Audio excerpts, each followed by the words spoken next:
600 meters, take the exit toward King Abdullah Road.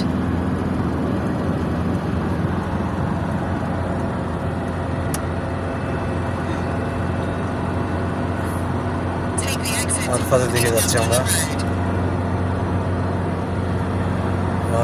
জায়গায় জায়গায় police, জায়গায় জায়গায় চেকপোস্ট, প্রচুর পরিমাণ কড়া নিরাপত্তার মাধ্যমে হাজী সাহেবদের বরণ করতে যাচ্ছে সৌদি আরব। দেখুন আমরা এখন আরফাতের দিকে যাচ্ছি। যারা এখানে মুকিম হিসাবে আছেন, হজের জন্য আলাদা তসরি কাটার নেই। তসরি এমনি যেটা এখানে থাকার জন্য দুহুল মক্কার যে তসরি, ওই তসরি দিয়ে হজ হবে না, হজের মিনা মুজদালিফা আসা যাবে না। সো আপনারা যারা এখানে হজ করার চিন্তা ভাবনা মাথায় আনছেন, মাথা থেকে ওগুলো ঝেড়ে ফেলুন। যাওয়া যাবে না, মিনায় যাওয়া যাবে না, আরাফাতে যাওয়া যাবে না, মুজদালিফায় যাওয়া যাবে না। ওকে।